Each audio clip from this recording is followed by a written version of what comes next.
Halo pemirsa, apa kabar Anda hari ini? Semoga selalu sehat di masa pandemi dan selalu bersemangat untuk menjalani aktivitas. Bagi pemirsa yang harus tetap bekerja di luar rumah, jangan lupa untuk selalu menggunakan masker. Hari ini program Berita News Point hadir menjumpai Anda bersama saya, Belinda Amanda. Selama 30 menit ke depan, News Point akan menyajikan berita terbaru seputar Universitas Brawijaya dan Malang Raya. Jangan kemana-mana, keep on our channel News Point.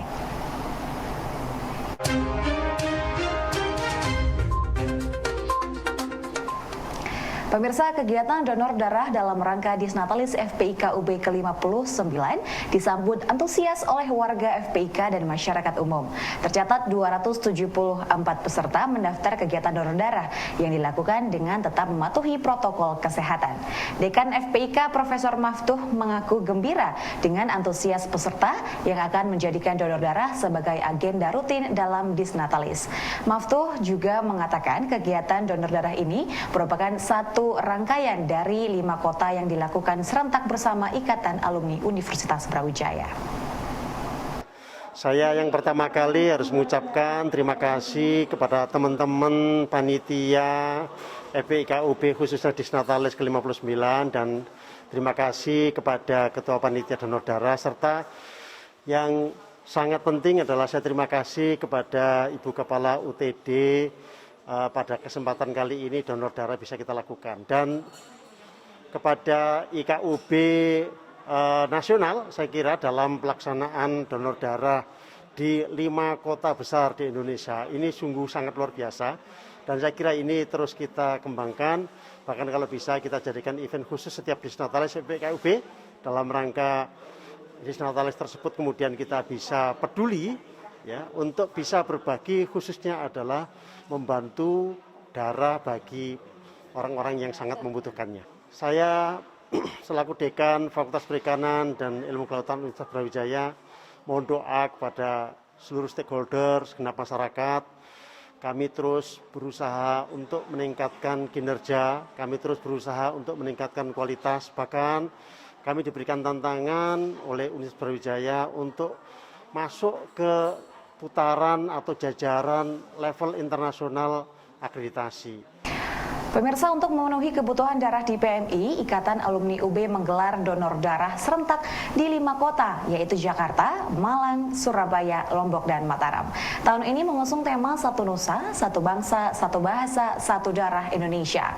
Wasekjen PP IKUB Haji Edi Ortega mengatakan, kegiatan ini merupakan agenda rutin dari pengurus pusat IKUB yang tahun ini diikuti sekitar 2.000 peserta. IKUB menurut Edi akan terus mengadakan kegiatan ini tiap tahunnya sebagai sumbangsih alumni terhadap permasalahan nasional di bidang kesehatan. Ini program nasional kita dari PPIK terkait dengan donor darah dan alhamdulillah kegiatan donor darah ini sudah menjadi kegiatan rutin dari PPIK.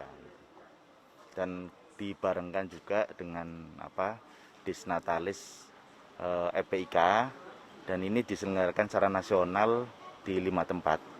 Di Jakarta, Surabaya, Malang, kemudian Mataram dan Mandalika. Gitu.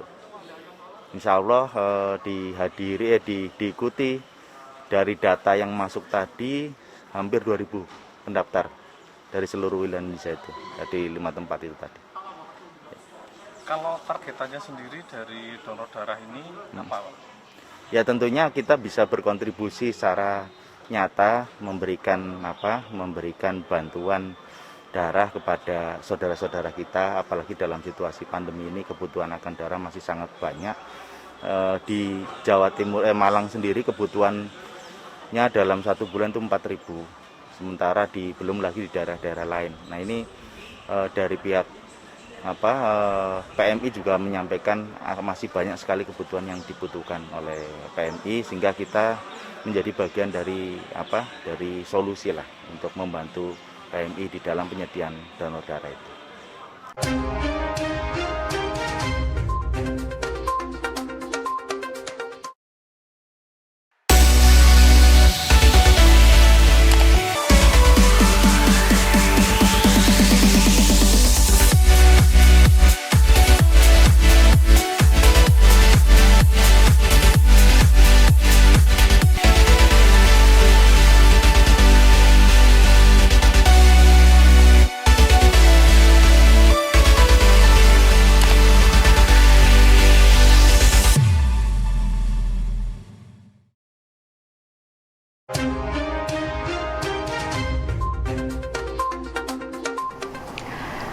Ajang Gebyar Brawijaya Qurani yang diadakan oleh UKM Seni Religi Universitas Brawijaya mampu mengenalkan UB sejak usia sekolah.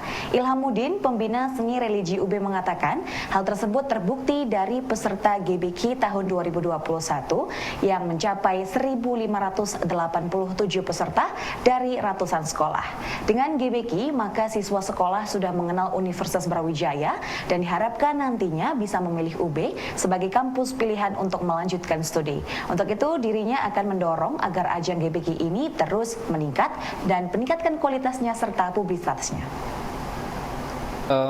Saya selaku pembina UKM Seni Religi Universitas Brawijaya sangat luar biasa bahagianya karena kegiatan GBQ tahun ini meningkat luar biasa dengan jumlah peserta yang mencapai 1.578 peserta. Ini menunjukkan bahwa kegiatan yang dilaksanakan oleh UKM di Universitas Brawijaya, terlebih khususnya adalah UKM Seni Religi, bisa mendorong keterlibatan banyak siswa dari seluruh Indonesia untuk mengikuti kegiatan ini. Dan juga saya mendorong seluruh teman-teman UKM di Universitas Brawijaya, terlebihnya UKM Seni Religi, untuk terus mengembangkan berbagai macam kegiatan-kegiatan positif yang dapat menaikkan daya tarik UKM dan secara umum adalah daya tarik dari Universitas Brawijaya. Dan yang jelas kegiatan ini sangat bagus untuk dilaksanakan, dan karena itu saya memohon kepada Universitas Brawijaya untuk terus mensupport kegiatan UKM Seni Religi di tahun-tahun mendatang, sehingga kegiatan-kegiatan semacam ini terus membangun kelekatan dan keterikatan dari calon-calon mahasiswa yang akan masuk ke Universitas Brawijaya. Saya kira itu. Pesan-pesan untuk peserta GBQ tahun ini? Yang paling penting adalah teman-teman peserta kan mengikuti kompetisi itu kan di samping berusaha untuk mendapatkan gelar juara, tapi mengikuti kompetisi itu melatih daya mental kita untuk bisa bersaing dalam lini apapun. Karena kompetisi itu kan hanyalah bagian kecil dari kehidupan kita, dan kehidupan kita sebenarnya akan selalu berkompetisi. Oleh karena itu, gunakan kesempatan ini sebagai salah satu momentum untuk mendapatkan prestasi-prestasi terbaik dalam kehidupan para peserta. Dan ini bisa menjadi catatan sejarah bahwa teman-teman telah mengikuti kegiatan GBQ tahun 2021 dan juga mendapatkan prestasi di GBQ. Pemirsa, sekitar 1.587 peserta Gebyar Brawijaya Qurani tahun 2021 akan bertanding pada 8 kategori lomba yang telah ditentukan panitia. Muhammad Khalifatullah, Ketua Panitia GBQ, mengatakan terdapat 8 cabang lomba yang dipertandingkan, yakni Musabaqah Syar'il Quran, Musabaqah Tilawatil Quran, Musabaqah Qatmil Quran, Bajari, Nasyid, Musabaqah Famil Quran. Panitia berharap ajang GBQ dapat berjalan dengan lancar dan menjadi ajang untuk meraih prestasi bagi siswa dan mahasiswa di Indonesia. Untuk peserta GBQ tahun ini, alhamdulillah kita mencapai 1.587 peserta yang tersebar di 147 sekolah dan 61 perguruan tinggi dalam negeri baik luar negeri. Yang dari luar negeri, dari mana aja? Dari Al-Azhar, Kairo, Mesir, Mas.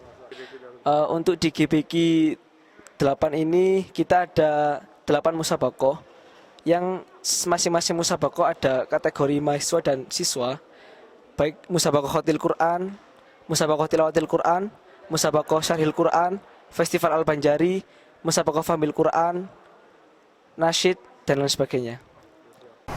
Sebanyak 150 mahasiswa dari berbagai program studi di Pendidikan Vokasi Universitas Brawijaya mengikuti bootcamp kewirausahaan mahasiswa dengan tajuk Peningkatan Kreativitas dan Inovasi Produk dan Jasa pada Masa Pandemi, Senin 18 Oktober 2021. Acara ini merupakan rangkaian dari kegiatan penguatan ekosistem kewirausahaan vokasi. Direktur Pendidikan Vokasi UB, Profesor Unti Ludikdo, mengatakan dari bootcamp ini diharapkan mampu memunculkan karakter wirausaha dari dalam diri mahasiswa. Karakter ini meliputi kekuatan inovasi dan kreasi, kemampuan beradaptasi, kekuatan bersinergi, dan komunikasi. Mereka gitu ya, itu nanti memang melahirkan suatu gagasan produk. Ya, yang gagasan produk ini kita harap nanti akan menjadi embrio gitu ya, embrio bisnis sesungguhnya dari mereka yang akan diteruskan itu, ya, yang harapannya bukan merupakan produk yang dilahirkan secara individual, tapi gagasan bersama dari tim tadi gitu ya. Nah, dari hasil ini tentu kemudian gitu ya, dalam seleksinya itu kan mesti ada seleksi alam, ada yang protol kan gitu ya, yang terus berhasil nanti kita juga akan bina gitu ya di pusat kewirausahaan vokasi. Nah, jadi dalam rangkaian penguatan ekosistem ini kita juga desain pusat kewirausahaan vokasi. Nah, itu kita terus kuatkan di situ. Nah, ketika ini sudah relatif membaik, bukan relatif menguat gitu ya, relatif menguat, nanti kita koneksikan dengan BIW, ya, Badan Inovasi dan Inkubator Wirausaha Universitas, ya. Nah, harapannya gitu ya, ekosistem luas dalam konteks Universitas Brawijaya gitu ya, itu betul-betul melahirkan gitu ya wirausaha yang andal, ya, diawali dengan mereka menjadi startup yang andal.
Pemirsa, unit kegiatan mahasiswa EGP Fakultas Peternakan yang fokus pada penguasaan bahasa Inggris memiliki program Weekly Education sebagai sarana belajar bersama untuk menguasai bahasa Inggris di kalangan mahasiswa. Syahid Muhammad, Presiden EGP, menjelaskan program Weekly Education yang berlangsung sepekan sekali ini fokus pada penguasaan teori dan prakteknya akan diasah pada acara regular practice berupa latihan debat dan pidato bahasa Inggris. Saat ini EGP juga sedang menggodok program untuk mengajak mahasiswa baru di Fakultas Peternakan UB untuk bergabung secara daring dalam berbagai program unggulnya. Jadi English Garden for Prosperity atau EGP adalah sebuah UKM dari Fakultas Peternakan yang bergerak di bidang kebahasa Inggrisan. English Garden for Prosperity sendiri yang biasa dikenal sebagai EGP itu sangat menekankan dan juga memberangkatkan para mahasiswa-mahasiswa Fakultas Peternakan agar bahasa Inggrisnya atau kemampuannya bisa meningkat terus. Jadi kami juga sering diberi arahan oleh dekan-dekan dan wakil dekannya itu agar bisa terus meningkatkan kemampuan berbahasa Inggris mahasiswa FAPED. Nah, EGP sendiri ini didirikan pada tanggal 21 November tahun 2012, jadi masih tergolong UKM yang baru, namun juga lumayan berkontribusi banyak terhadap mahasiswa dan teman-teman sekalian. Jadi untuk EGP sendiri punya beberapa program unggulan. Yang paling utamanya adalah secara internal kita memiliki weekly education atau kelas pekanan. Jadi setiap pekan kita akan belajar bersama tentang bahasa Inggris, mulai itu dari grammar, dari semuanya akan kita pelajari. Lalu juga ada yang namanya regular practice. Jadi setelah kita mempelajari semua secara teori, itu setiap pekannya, di pekan yang sama juga akan dilatih kita untuk mempraktekannya. Jadi apa yang harus dipraktekkan, ada pidato atau speech, lalu juga ada debat atau debate, jadi semua akan dipersiapkan untuk berkompetisi. Walaupun mungkin nanti yang terseleksi hanya beberapa dari anggota, namun tidak rugi juga jika kita belajar terus-menerus untuk memperbaiki kualitas bahasa Inggris kita. Karena bahasa Inggris kita, atau secara umum, bahasa Inggris itu adalah bahasa internasional yang sangat penting untuk kita kuasai. Selain untuk internal, dari segi kebahasa Inggrisan, EGP juga memiliki kelas untuk belajar desain. Jadi biasanya dari aku sendiri sebagai presiden ya untuk mengajari desain-desain terhadap anggota. Jadi desain yang dipelajari kita mulai dari membuat grafik 2 dimensi hingga video. Jadi mulai dari Photoshop, lalu Illustrator hingga Adobe Premiere, semua akan kami ajari untuk teman-teman. Pemirsa, adanya kawasan pergudangan halal akan memberi dampak positif pada industri halal secara umum. Menurut Ketua Halkit UB, Dr. Sucipto, adanya gudang halal ini akan membawa dampak bagi produsen produk halal dan juga jasa lainnya seperti penyelia halal dan auditor halal. Menurutnya, keberadaan gudang halal ini penting untuk didorong agar segera terwujud dan untuk mewujudkan Indonesia sebagai pemasok industri halal secara internasional dengan efisien. Didedikasikan untuk halal, maka membutuhkan support system yang cukup banyak. Yang pertama kali tentu sumber daya manusia, Pak. Ya. Kenapa? Karena sumber daya manusia itu yang akan menggerakkan agar gudang atau tempat produksi itu sesuai dengan aturan halal. Di antaranya adalah bagaimana menjamin atau bagaimana sistem jaminan halal itu diterapkan pertama di gudangnya. Gudang tentu tidak berdiri sendiri. Gudang tidak akan berfungsi kalau nggak ada yang produksi. Oleh karena itu, kalau disediakan gudang, pasti nanti yang produksi, karena itu didedikasikan halal, mesti juga mengikuti sistem jaminan halal atau sistem jaminan produk halal yang menghasilkan, perusahaannya itu harus menghasilkan produk yang halal baru dimasukkan gudang tadi. Nah, untuk bisa menghasilkan produk halal membutuhkan sumber daya manusia, mulai dari penyelia halal, mungkin perlu auditor halal. Kalau terkait dengan daging misalnya, terkait dengan daging ada juru sembelih halal, dan seterusnya. Itu tentang sumber daya manusia. Kemudian juga membutuhkan berbagai peralatan. Nah, seringkali peralatan-peralatan produksi itu perlu dikontrol hingga memang benar-benar terpisah dari produk-produk yang diragukan kehalalannya. Nah, dari sana maka sebenarnya halal akan melibatkan banyak pihak, ya, termasuk pembuat atau produsen alat-alat untuk produksi itu. Itu dari fasilitas produksi dan sumber daya manusia.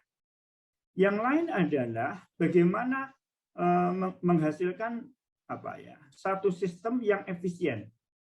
Kalau kita bicara tentang pangan misalnya Pak ya, pangan itu kan tidak hanya halal saja, pasti nanti terkait dengan keamanan pangan.